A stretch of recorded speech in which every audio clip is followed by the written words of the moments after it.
कहानी की शुरुआत हुई साउथ ग्रीस में चल रही बहुत ही खतरनाक जंग को दिखाने से। दोनों ही किंगडम्स यानी राज्य के सिपाही एक दूसरे से पूरी तरह लड़ रहे थे। लड़ाई उनके जोरों शोरों पर थी, तलवारबाजी और तीर मार मार कर एक दूसरे को हरा रही थी। सब कुछ तबाह पर बात हो चुका था। बहुत सारे सिपाही और वॉरियर्स यानी योद्धा तो पानी में डूबकर मारे जा चुके थे। इसके बाद जब सब कुछ शांत हुआ तो एक खतरनाक और मगरूर राजा जो अच्छा नहीं था, वो साउथ ग्रीस के राजा के पास जाकर उसे लड़ाई के लिए ललकारता है, क्योंकि वो दोनों दुश्मन थे। साथ में वो अपनी काफी बड़ी फौज भी लेकर गया था। साउथ ग्रीस के राजा को लगा कि ये हमला करने के लिए आ रहा है, तो उसने अपने सिपाहियों को कहकर तलवारों और तीरों का रुख उनकी तरफ करवा दिया। फिर जब साउथ ग्रीस का राजा खुद सामने आया तो बुरा राजा उसके सामने एक शर्त रखता है कि हम जंग तो लड़ेंगे, पर इसमें सिर्फ तुम्हारी और मेरी लड़ाई होगी। सिपाही बिल्कुल आगे नहीं आएंगे, क्योंकि हम उनका खून नहीं बहाएंगे। हम में से जो भी जीतेगा वो अपने किंगडम के साथ साथ दूसरे किंगडम का भी हकदार होगा। जीतने वाले को वहाँ का सब कुछ जैसे कि दौलत, शोहरत, इज्जत सब मिलेगा। साउथ ग्रीस का राजा इसके लिए मान गया, जिसके साथ ही दोनों की खतरनाक लड़ाई छिड़ गई। एक दूसरे पर जोरदार तलवार का हमला हुआ। साउथ ग्रीस का राजा जैसे ही तलवार से बुरे राजा का सर काटने लगा, वो साइड पर हटकर बैठ जाता है। फिर दोनों तलवारों से लड़ते रहे। बुरे राजा ने भी उस पर वार करके सर काटना चाहा, लेकिन वो भी घूमकर साइड में हो गया। यानी दोनों ही एक दूसरे को बराबर की टक्कर दे रहे थे। लेकिन एक वक्त ऐसा आया जब बुरा राजा उस पर भारी पड़ना शुरू हो गया। वो उस पर जोरदार वार कर रहा था, लेकिन जब साउथ ग्रीस का राजा उसकी वार को रोकने में नाकाम रहा तो बुरे राजा ने मुक्का मारकर उसे पीछे कर दिया, जिससे वो और कमजोर हो गया, क्योंकि वार उसके सीने पर हुआ था। लेकिन बुरे राजा ने दोबारा लड़ने के लिए उसकी तरफ तलवार फेंकी। वो जैसी तलवार पकड़कर लड़ने के लिए उठा, फिर से बुरे राजा ने तलवार पर वार करके उसे रोक दिया। अब बुरा राजा इतने जोश में आ गया था कि तलवार वहीं जमीन में गाड़ कर हाथों से लड़ने लगा। लेकिन दूसरा राजा अभी भी तलवार से लड़ रहा था। बुरे राजा ने उसकी तलवार पकड़कर उस पर वार किया, फिर गर्दन से पकड़कर उसे हवा में कर दिया। इसके बाद जोर से जमीन पर पटक के मारा। राजा जब ढेर हुआ तो बुरे राजा ने उसके सर पर वार करके उसके हेलमेट ही अलग कर दिया। फिर हेलमेट को तलवार पे रख के हवा में लहरा दिया, जो जीतने की निशानी थी। और इस तरह उसने बुरी तरह साउथ ग्रीस के राजा को हरा दिया, जिससे उसके सिपाही तो बहुत खुश हुए, झूम उठे। लेकिन साउथ ग्रीस के लोगों के मुंह लटक गए और वो भी बुरे राजा को अपना राजा समझकर उसके सामने घुटने टेकर बैठ गए, अपने सर झुका लिए। जीतने के बाद जब बुरा राजा अपने महल आया तो उसकी वाइफ यानी रानी, जो बहुत अच्छी थी, उससे पूछने लगी कि तुमने साउथ ग्रीस के राजा पर हमला क्यों किया, जबकि उसने तो हमें कुछ कहा भी नहीं था, वो तो अच्छा था। जिस पर राजा जवाब देता है, मेरी जान, ये मैंने तुम्हारे लिए किया है। रानी बोली, झूठ, तुमने मेरे लिए नहीं बल्कि अपने लिए, दौलत, शोहरत, ताकत के लिए किया है। इस बात को लेकर इनकी बहस हो गई। रानी नाराज होकर यहाँ से चली जाती है, जिससे हम समझ गए कि इनके बीच के ताल्लुक खास अच्छे नहीं है। रानी बहुत परेशान थी, इसीलिए वो गॉडेस यानी देवी के मंदिर गई। रो रो कर उन्हें पुकारने लगे, कहती है, गॉडेस बाहर आइए, मुझे आपकी मदद चाहिए। फिर जब गॉडेस वहाँ आई तो वो रानी को संभालती है। रानी उन्हें बताती है कि मैं अपने हस्बैंड यानी बुरे राजा के जुल्म से तंग आ चुकी हूँ, कैसे भी करके इस सबसे छुटकारा हासिल करना चाहती हूँ, तो बताए मैं क्या करूँ। गॉडेस कहती है कि अगर तुम चाहो तो मैं तुम्हें एक बच्चा दे सकती हूँ, जो तुम्हारे हस्बैंड के इन सारे जुल्मों को खत्म करके बुराई के खिलाफ लड़ेगा। रानी बोली, पर मैं अपने हस्बैंड को पसंद नहीं करती, एक बच्चा हमारा पहले ही है, दूसरा बच्चा नहीं चाहती उससे। इस पर फौरन गॉडेस बोली, अपने हस्बैंड से नहीं, मेरे हस्बैंड गॉड ज़्यूस से, क्योंकि वो भी ऐसा चाहते हैं। तुम्हारे लिए उनमें हमदर्दी है, तुम उन्हें बहुत पसंद हो। अगर तुम चाहो तो उनका बच्चा पैदा कर लो, जो तुम्हारे हस्बैंड के जुल्म से तुम्हें छुटकारा दिलवाएगा और सारी दुनिया से बुराई को खत्म कर देगा। क्योंकि जाहिर सी बात है वो ज़्यूस का बच्चा होगा, तो उन जैसी उसमें भी ताकतें होंगी, और तुम उस बच्चे का नाम हरक्यूलिस रखना। अब रानी को कैसे भी करके जुल्म से आजाद होना था, इसीलिए वो मान गई। रात को जब वो सो रही थी तो ज़्यूस वहाँ उसके पास आए, लेकिन वो दिख नहीं रही थी, क्योंकि ना नजर आने वाली ताकत बनकर आई थी, जिन्हें रानी महसूस कर लेती है कि यहाँ ज़्यूस है। तभी यहाँ बुरा राजा भी आ गया। वो रानी को इस हालत में देखकर इस ना नजर आने वाली ताकत को महसूस कर लेता है। उसे बहुत गुस्सा आया। चादर हटाकर हर तरफ वो ढूंढने की कोशिश करता है, पर उसे कुछ नहीं मिलता। वो तलवार हर तरफ मारता है कि अगर कोई ताकत होगी तो तलवार से कटने से मारी जाएगी, पर कुछ नहीं होता। उसे इतना गुस्सा आया कि वो रानी को गले से पकड़कर कहता है, बताओ कौन था वो जो तुम्हारे साथ था। तो रानी कुछ नहीं बताती, बस रोती रहती है। गुस्से में बुरा राजा बाहर आकर अपने लोगों के सामने जोर जोर से चिल्लाने लगा कि तभी आसमान से आग नीचे आकर गिरती है, जिसके साथ ही बारिश होने लगी। इस वजह से बुरे राजा को लगने लगा कि ये काम ज़्यूस का हो सकता है, तो आग बगोला होकर वो आसमान की तरफ देखकर जोर जोर से चीखने लगा। ऐसे ही 9 महीने गुजर गए। रानी का बेटा पैदा हो गया, लेकिन राजा उससे नफरत करता था। उसे बहुत गुस्सा था, क्योंकि वो जानता था कि ये मेरा बच्चा नहीं है बल्कि किसी और का है। लेकिन फिर भी वो रानी के पास जाकर कहता है कि क्योंकि तुम मेरी वाइफ हो और ये तुम्हारा बच्चा है, इसीलिए मैं इसका नाम अल्साइडस रख रहा हूँ। लेकिन याद रखना, ये हमारे बड़े बेटे की जगह कभी नहीं ले सकता, क्योंकि वो मेरा बेटा है, मेरा खून है, और वही अगला राजगद्दी का हकदार है। मेरे बाद राजा वही होगा। जो कहकर राजा वहाँ से चला गया। रानी यहाँ अपने बेटे की तरफ देखकर कहती है, मेरे बेटे का नाम अल्साइडस नहीं बल्कि हरक्यूलिस है, यानी वही नाम जो गॉडेस ने उसे रखने को कहा था। फिर अब ऐसे ही 20 साल गुजर गए, जहाँ हरक्यूलिस यानी अल्साइडस बड़ा हो चुका था, जो इस वक्त प्रिंसेस यानी राजकुमारी के साथ होता है। दोनों एक साथ काफी अच्छा वक्त गुजारते हैं और बहुत खुश थे क्योंकि एक दूसरे को पसंद करते थे। तभी यहाँ किंग का बेटा यानी अल्साइडस का भाई अपने सिपाहियों के साथ आ गया। अब हालांकि वो भी प्रिंसेस को पसंद करता है पर उसे कभी बताता नहीं, क्योंकि वो जानता था कि मेरा भाई अल्साइडस उसे और वो अल्साइडस को चाहती है। वो प्रिंसेस को अपने सिपाहियों के साथ भेजकर अल्साइडस को कहता है कि आज क्यों ना हम सारा दिन शिकार पर रहे, जिसके लिए वो मान गया। ये शिकार पर निकल गई, यानी रात हो जाती है और अब ये दोनों अकेले थे कि तभी एक तरफ देखकर अलर्ट हो जाते हैं, क्योंकि वहाँ शेर था जो इनकी तरफ देखकर दहाड़ रहा था, हमला करने के लिए बिल्कुल तैयार था। पर उसे देखकर अल्साइडस नहीं डरता, वो अपना रॉड लेकर धीरे धीरे आगे बढ़ा उसका काम तमाम करने के लिए। शेर दहाड़ता हुआ आगे बढ़ा, वो अल्साइडस पर झपटने ही वाला था कि तभी रोड से उसे मारकर अल्साइडस ने पीछे कर दिया। वो इतना बहादुर था कि शेर की पीठ पर भी चढ़कर उसे गिराने की कोशिश करता है, लेकिन शेर ने जैसे खुद को छुड़वाया अल्साइडस ही नीचे गिर गया। शेर उसे खाने के लिए जैसे आगे बढ़ा, अल्साइडस ने उसकी मुंह में रॉड डालकर उसे रोक कर रखा, लेकिन जाहिर है शेर इतना ताकतवर था कि वो रॉड ही टूट गया। इससे पहले कि शेर अल्साइडस को निगल जाता, वो ही शेर को गले से मजबूती से पकड़ लेता है, उसे दबोच के रखता है। शेर खुद को आजाद करवाने की भी बहुत कोशिश कर रहा था, लेकिन अल्साइडस की ताकतों के आगे वो टिक नहीं पाया, उसका दम घुट गया। गले की हड्डी टूटने से वो वहीं मरकर ढेर हो जाता है। अब बहादुरी के लिए ये शेर की खाल निकाल कर अपने पास रख लेते हैं। फिर जब महल वापस आए तो अल्साइडस का भाई खुद सबकी नजर में बहादुर बनने और सारा क्रेडिट खुद लेने के लिए शेर को मारने की झूठ मूठ कहानी सुनाने लगता है, जो बताकर वो शेर की खाल सबको दिखा रहा था कि इसे मैंने कैसे मारा। यह अल्साइडस सच नहीं बताता, बल्कि अपने भाई की हाँ में हाँ मिलाता है कि इसने ही शेर को मारा है, क्योंकि वो अपने भाई के खिलाफ जाना नहीं चाहता था। लेकिन यहाँ रानी और प्रिंसेस जो ये जानती थी कि अल्साइडस बहादुर है जबकि उसका भाई डरपोक, उन्हें ये बात मशकूक लगती है। इसी वजह से वो काफी हैरान थी। लेकिन बुरा राजा अपने बेटे की इस बहादुरी की वजह से बहुत खुश हो जाता है और वो उसकी और रानी की शादी फिक्स कर देता है। लेकिन राजा का ये फैसला अल्साइडस और प्रिंसेस को जरा भी पसंद नहीं आया। वो बहुत हैरान थी। प्रिंसेस को तो इतना गुस्सा आता है कि वो फौरन वहाँ से चली जाती है। इस फैसले से खुद रानी अल्साइडस की मॉम भी खुश नहीं थी। प्रिंसेस का मूड खराब हो गया था, इसलिए अल्साइडस अपना घोड़ा लेकर उसके पीछे जाता है मनाने के लिए। अल्साइडस का भाई अपने डैड किंग को बताता है कि डैड आपने शादी फिक्स भी कर दी है, मैं खुश भी हूँ, लेकिन जिसके साथ शादी होनी है वो खुश नहीं है, क्योंकि वो तो अल्साइडस को पसंद करती है। जिस पर किंग उल्टा उसे गुस्सा होने लगा कि इतना मत सोचो, इस बात से कोई फर्क नहीं पड़ता कि वो किसे पसंद करती है और किसी नहीं। तुम्हारी उसके साथ शादी तय हो गई है तो जाओ उसे वापस ले आओ, मान जाएगी। प्रिंसेस जो अपना घोड़ा बहुत तेजी से लेकर भाग रही थी, अल्साइडस उसके घोड़े के सामने अपना घोड़ा लाकर खड़ा कर देता है और उसे रोककर घोड़े से नीचे उतारता है। वो बहुत रोती है, कहने लगी अल्साइडस मैं तुमसे प्यार करती हूँ, ना कि उससे। तो मैं तुमसे शादी करना चाहती हूँ, उससे नहीं। ये लोग हमारे प्यार को कभी नहीं समझेंगे। चलो यहाँ से भागकर कहीं दूर चलती हैं, हम शादी कर लेंगे, अपनी अलग जिंदगी बसाएंगे जिसमें हम बहुत खुश होंगे। इससे पहले कि यहाँ से निकलते अल्साइडस का भाई अपने सिपाहियों के साथ यहाँ जाता है, इनका पीछे करने लगा, जिसके बाद दोनों को पकड़ लिया जाता है। उसका भाई अल्साइडस को किंग के सामने ले आया। किंग उसे कहता है अल्साइडस मैं जानता हूँ तुम मेरे इस फैसले से खुश नहीं हो, लेकिन तुम्हें मेरा ये हुक्म मानना ही है। वो बोला नहीं, मैं रानी से प्यार करता हूँ और वो मुझसे, तो मैं उसकी शादी किसी और के साथ होने नहीं दूंगा, बेशक वो मेरा भाई ही क्यों ना हो। लेकिन किंग कहता है कि नहीं, कल तुम इजिप्ट मिस्र जा रही हो कैप्टन के साथ, क्योंकि वहाँ जंग चल रही है। अब वो जगह इतनी खतरनाक थी कि वहाँ से कोई भी बचकर वापस नहीं आता, इसलिए किंग उसे वहाँ भेज रहा था ताकि वो मारा जाए, क्योंकि जाहिर है अल्साइडस उसका बेटा नहीं था तो किंग उससे नफरत करता था। अब हालांकि वो चाहता नहीं था, लेकिन क्योंकि किंग का हुक्म था तो उसे मानना ही पड़ता है। पर साथ में वो ये भी कहता है कि देखना ये जंग मैं ही जीत कर आऊंगा और पूरे चांद की रात को प्रिंसेस से शादी भी कर लूंगा, क्योंकि वो सिर्फ मेरी है। अब जाते जाते वो अपनी मोम से मिला और यहाँ पहली बार उसे ये राज पता चलता है कि मैं किंग का नहीं बल्कि ज़्यूस का बेटा हूँ। यह रानी उसे रो रो के बताती है कि बेटा ऐसा होना मजबूरी था, तुम्हें इसलिए पैदा किया गया है ताकि तुम अपने सुतेले बाप किंग के जुल्म को खत्म करके बुराई का भी जड़ से खात्मा करो। और तुम्हारा नाम अल्साइडस नहीं हरक्यूलिस है। लेकिन क्योंकि वो जल्दी में था तो उनकी बात पर गौर किए बगैर ही इजिप्ट के लिए रवाना हो जाता है। काफी टाइम के बाद ये वहाँ पहुँचे। पूरा ही इलाका रेगिस्तानी था, लेकिन वहाँ पर कैनिबल्स यानी आदमखोर लोग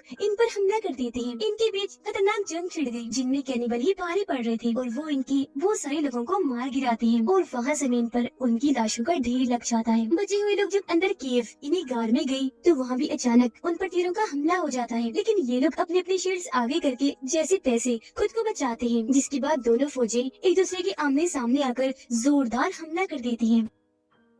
अपने अपने रॉड से और तलवारों से एक दूसरे को मार गिरा रही थी। इसमें अल्साइडस की फौज कमजोर पड़ती नजर आ रही थी। देखते ही देखते उनके सभी सिपाही मारे गए सिवाय अल्साइडस और उसके खास आदमी के। वो बड़ी बहादुरी से बाकी फौज से लड़कर उनका मुकाबला करते हैं। अब दूसरी फौज का एक लीडर भी था जो अपने एक आदमी से पूछता है कि इन सब में अल्साइडस कौन था या कौन है, जिंदा है कि मर गया। इस पर वो आदमी बताता है कि अल्साइडस तो मर गया। जो सुनकर लीडर नकली अल्साइडस का हेलमेट लेकर किंग इन्हीं अल्साइडस के डैड को बेचता है कि देखो हमने वादा पूरा कर दिया अल्साइडस को मार कर, जिसका मतलब ये सारे चाल किंग की थी उसे मरवाने के लिए। अब लीडर दोनों को कहता है कि मैं जानता हूँ तुम बहुत अच्छे वॉरियर्स योद्धा हो, मैंने तुम्हें भी मारना था, अपनी बहादुरी से तुम बच गए। अब अगर तुम जीना चाहते हो तो मैं तुम्हें नई जिंदगी दे सकता हूँ, तुम्हें छोड़कर तुम्हें हमारा गुलाम बन के रहना होगा। मगर मैं ये भी जानता हूँ कि तुम गुलाम बनना कभी पसंद नहीं करोगे, उससे बेहतर तुम वॉरियर के ऐसे से मरना पसंद करोगे। तो लो मैं तुम्हें मारने लगा हूँ। अब इससे पहले वो अल्साइडस की शादी को मारता हूँ। अल्साइडस उसे रोककर कहता है कि रुक जाओ, हम जीना चाहते हैं लेकिन तुम्हारे गुलाम बन के नहीं, तुम ऐसा करो हमें बेच दो, हमें भी नई जिंदगी मिल जाएगी और तुम्हें पैसा। लीडर हैरत से पूछता है कि तुम्हारा नाम क्या है और तुम कौन हो। इस पर वो जवाब देता है कि मेरा नाम हरक्यूलिस है। लीडर गुस्से में मुक्का मारकर उसे बेहोश कर देता है। महल में अल्साइडस की मौत की खबर फैल जाती है। इस वजह से वह शोक का माहौल था, खास तौर पर रानी और प्रिंसेस के लिए। वो बहुत रोती है लेकिन चाहकर भी कुछ नहीं कर सकती थी। उधर लीडर अल्साइडस और उसके साथी को बेच देता है। यहाँ उसके साथी को भी पता चल गया था कि किंग ने जानबूझकर हमें मरवाने के लिए यहाँ भेजा है, पर उसे ये बात समझ नहीं आ रही थी कि वो अपने ही बेटे अल्साइडस को मरवाना क्यों चाहेगा। इसीलिए अल्साइडस से पूछता है कि आपने कहा मैं हरक्यूलिस हूँ जबकि आपका नाम तो अल्साइडस है, तो किसका नाम लेकर आपने खुद को बताया। इस पर वो जवाब देता है कि मैं खुद नहीं जानता इस बारे में, ये नाम मैंने अपनी मोम रानी से सुना था। हरक्यूलिस इसलिए बता दिया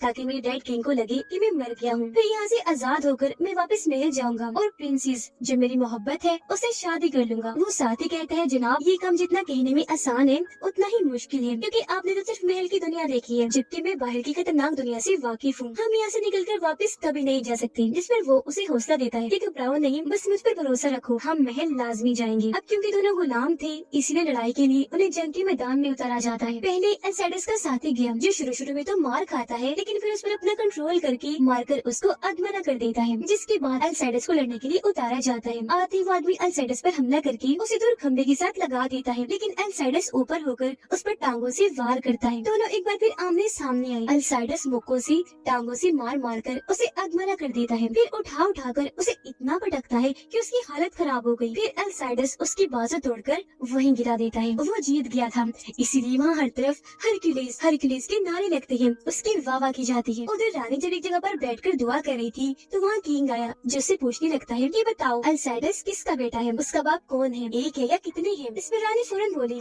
है तो एक ही, लेकिन उसे भी किसी मकसद के लिए पैदा किया गया था, पर क्योंकि मेरा बेटा अल्साइडस तो नहीं रहा तो उसका अधूरा काम मैं पूरा कर देती हूँ। तुम्हारे जुल्मों से बचने के लिए तुम्हें मार कर। इतना कहकर वो खंजर से किंग पर वार करने लगी, लेकिन उसने रानी का हाथ पकड़कर हमला रोक दिया। पूछता है कि बताओ वो कौन था, जिस पर रानी अब जाकर उसे बता ही देती है कि वो ज़्यूस है। तुम्हारे जुल्मों से बचने के लिए, तुम्हारा खात्मा करने के लिए उन्होंने मुझे एक बेटा दिया था, जो बताकर वो हंसने लगी। किंग को बहुत गुस्सा आ गया। वो उसी खंजर को रानी के अंदर घुसा देता है जिससे उनकी मौत हो जाती है, लेकिन मरते मरते वो किंग को कहती है कि तुमने ज़्यूस के बेटे को मारा है, वो बहुत गुस्से वाले और ताकतवर है, तो अब अपनी खैर मनाना, उनके गुस्से से तुम कभी नहीं बच सकती, तुम मारे जाओगे देखना। अब किंग सबसे ये बात छुपा के रखता है कि मैंने उसे मारा। हर तरफ ये अफवाह फैला देता है कि रानी अपने बेटे अल्साइडस की मौत के गम में मारी गई। हरक्यूलिस गुलामों के मालिक को कहते हैं कि तुम यहाँ से भी और ज्यादा पैसे कमा सकती हो अगर तुम हमें ग्रीस ले जाओ तो। वहाँ पर इस तरह की छोटी मोटी लड़ाइयाँ नहीं होती, बल्कि दूर दूर से लोग आते हैं लड़ाई देखने के लिए। बहुत बड़ी लड़ाइयाँ होती हैं। अब हम दोनों वहाँ जाकर तुम्हारी तरफ से 6 आदमियों के साथ लड़ेंगे और ये 6 लोग वो हैं जो कभी नहीं हारे, तो जाहिर है उनका मुकाबला देखने कौन नहीं आएगा। अब अगर तुम उनसे जीत गए तो हमें आजाद कर देना, जबकि तुम तो मालामाल हो ही जाओगे। जिस पर गुलामों का मालिक मान गया, लेकिन वहाँ जाने से पहले दोनों प्रैक्टिस के तौर पर 2 खतरनाक वॉरियर से लड़ते हैं जिन्हें भी आज तक किसी ने हराया नहीं था।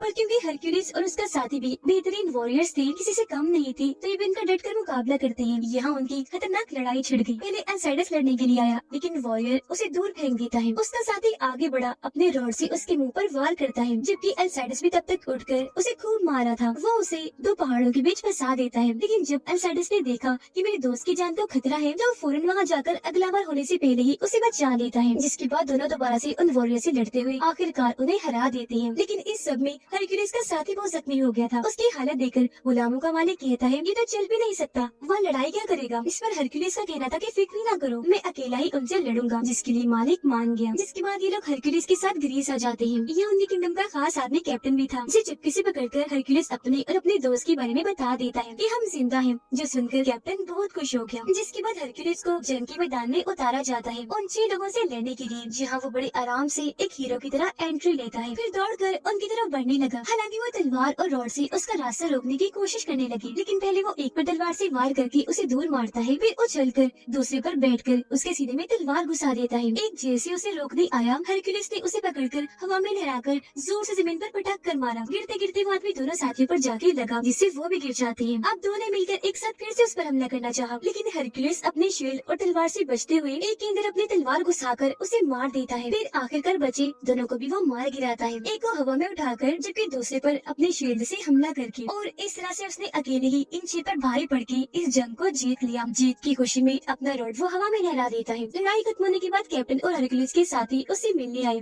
कैप्टन उसे बताता है कि बड़े अफसोस के साथ कहना पड़ रहा है कि आपकी मोम रानी को राजा ने मार दिया है। फिर एक खंजर दिखाते हुए बताता है कि ये मैंने आपके लिए रखा था, जो आपकी मोम के सीने से निकाला है, क्योंकि वहीं पर किंग ने वार किया था। ये सुनकर हरक्यूलिस बहुत टूट गया, दुखी होकर अपनी गर्दन झुका लेता है। फिर खुद को संभालते हुए कहता है कि अब इस बारे में प्रिंसेस को मत बताना कि मैं जिंदा हूँ, वरना वो ये खबर सबको बता देगी। खुशी की वजह से बात उसके पेट में नहीं रहेगी। किंग के लोग ग्रीस के गाँव पर हमला कर देते हैं। वहाँ लोगों को उनके घरों से बाहर निकाल कर मार कर उनसे पैसे वसूल करते हैं। लेकिन तभी यहाँ हीरो हरक्यूलिस आ गया, जो सब सिपाहियों पर हमला करते करते उनकी खूब धुलाई करता है। जो भी वार करने के लिए आगे आ रहा था, वो उठा कर पटक कर उन्हें दूर मारा था, जो देखकर बाकी सिपाही वहाँ से भाग गए। अब उसे इतना बहादुर पाकर गाँव वाले पहचान लेते हैं कि ये कौन है। कहते हैं you are Hercules, son of Zeus god, तो तुम भी एक गॉड हुई। इस पर वो कहता है कि नहीं, मैं गॉड नहीं, आम सा इंसान हूँ। जिसके बाद वो किंग के पास मैसेज भेजता है कि अगली बार इस तरह की हरकत मत करना, कमजोरों पर जुल्म करने की। अब किंग को पता चलता है कि मेरा सिपाही यानी अल्साइडस का साथी जिंदा है, लेकिन उसके साथ एक हरक्यूलिस नाम का आदमी है। तो वो उन दोनों को पकड़ने का हुक्म देता है, पर वो ये नहीं जानता था कि वो हरक्यूलिस और कोई नहीं बल्कि उसका सुरीला बेटा अल्साइडस है। उसका साथी हरक्यूलिस को एक बुढ़ी औरत के पास लेकर गया, जो और कोई नहीं बल्कि गॉडेस है। वो उसे कहती है कि अगर तुम चाहो तो प्रिंसेस से शादी करके अपनी जिंदगी गुजार सकते हो,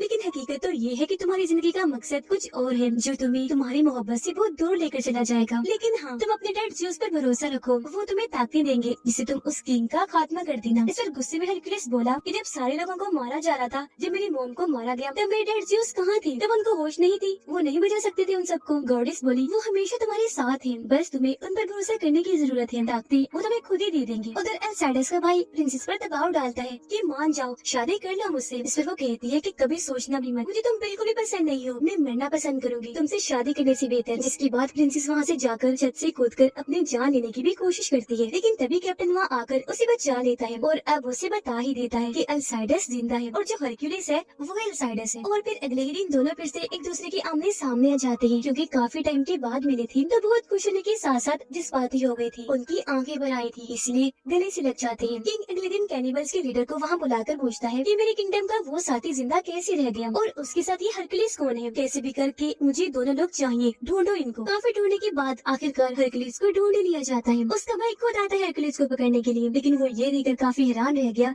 कि मेरा भाई ही हरक्यूलिस है। जिसके बाद उस पर हमला करने के बाद बंदी बनाकर उसे अपने साथ ले जाते हैं और उसे सबके सामने भारी पत्थरों से मजबूत जंजीरों के साथ बांध दिया जाता है। फिर उस पर बहुत जुल्म किए जा रहे थे, घोड़े से उसे मारा जा रहा था।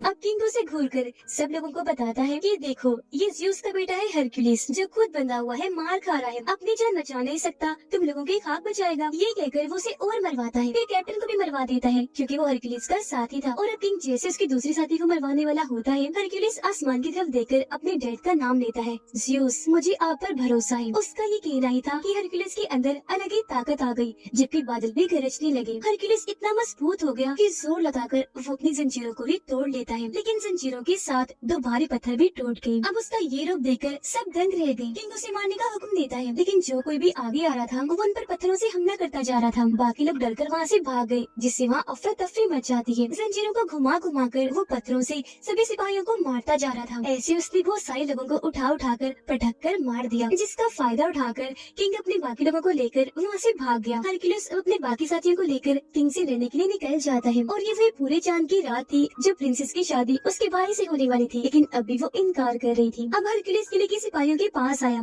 कहता है अब तुम्हें सही और गलत का फैसला करना है, तुम्हें किंग या मुझ में से किसी एक को चुनना है। वो जालिम मतलबी किंग है, जबकि मैं आप सबका प्रोटेक्टर, ख्याल रखने वाला, सबको बचाने वाला। इस पर अब जाहिर है वो सिपाही हरक्यूलिस का ही साथ देते हैं, उसी के लिए नारे लगाते हैं। और अब हरक्यूलिस इन सबको लेकर किंग के महल में गया। किंग और उसके बेटे को लेने के लिए चैलेंज करता है। किंग बाहर आया, कहता है कि मेरा बेटा तो प्रिंसेस तुम्हारी मोहब्बत से शादी करने के लिए गया हुआ है, तो लड़ाई के लिए सिर्फ मैं आया हूँ। जो कहकर वो छोटी सी मशाल फेंकवाकर हरक्यूलिस और उसके सिपाहियों के चारों तरफ आग लगवा देता है और फिर अपने सिपाहियों को हरक्यूलिस के सिपाहियों पर हमला करने के लिए कहता है। लेकिन हरक्यूलिस उसे रोककर कहता है, स्टॉप, रुक जाओ, ये जंग तो तुम्हारी और मेरी है ना? तो बस तुम्हें और मुझे ही लड़ना चाहिए, और हम में से जो भी जीतेगा वो इस किंगडम का राजा होगा और फिर सब कुछ उसे ही मिलेगा, ये महल भी, सारे सिपाही भी। इस पर किंग कहता है कि नहीं हरक्यूलिस बेटा, मैं तुमसे कैसे लड़ सकता हूँ, तुम तो मेरे बेटे हो। इस पर वो जवाब देता है कि नहीं, मैं तुम्हारा बेटा नहीं हूँ, मैं तो उसका बेटा हूँ जो पूरी दुनिया पर राज करता है, ज़्यूस का बेटा हूँ, हरक्यूलिस। जिसके साथ ही दोनों फौजी आमने सामने आकर एक दूसरे से लड़ने लगती हैं। जो देखकर हरक्यूलिस अपनी तलवार ऊपर आसमान की तरफ उठाता है, जिससे आसमान में कड़कने वाली सारी बिजली उसकी तलवार में आ गई। ये ताकत हासिल करती वो बिजली को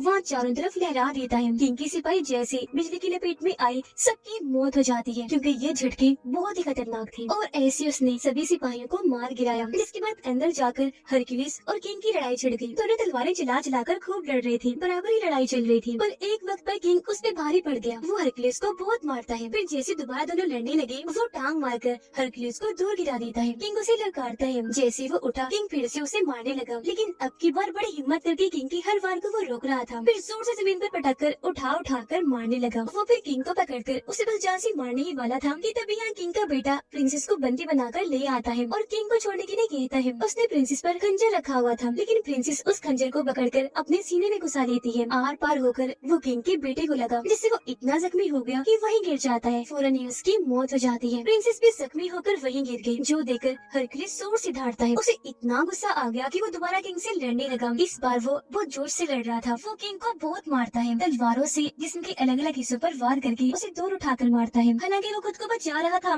लेकिन इस बार हरक्यूलिस के आगे कमजोर था। हरक्यूलिस उसे उठाकर दूर मारता है, फिर कूद कर उसके पास आया और अपने खंजर को किंग के सीने में जोर से घुसा देता है। किंग की मौत हो गई और इस तरह उसने अपनी मौत का बदला ले लिया। किंग के खात्मे के साथ साथ उसके जुल्म भी अब खत्म हो जाएंगे। जैसे वो प्रिंसेस के पास आया, ये देखकर काफी खुश हो गया कि वो जिंदा है। जिसके कुछ अरसे के बाद उनकी शादी हो गई, जो वो चाहती थी। वो हंसी खुशी रहने लगी, जहाँ उनका क्यूट सा प्यारा सा बेटा पैदा हुआ, जो अगला प्रिंस बनेगा। उनकी फैमिली पूरी हो गई और वो बहुत खुश थे। उनकी हैप्पी सी लाइफ को दिखाते हुए इस मूवी की भी हैप्पी सी एंडिंग हो जाती है।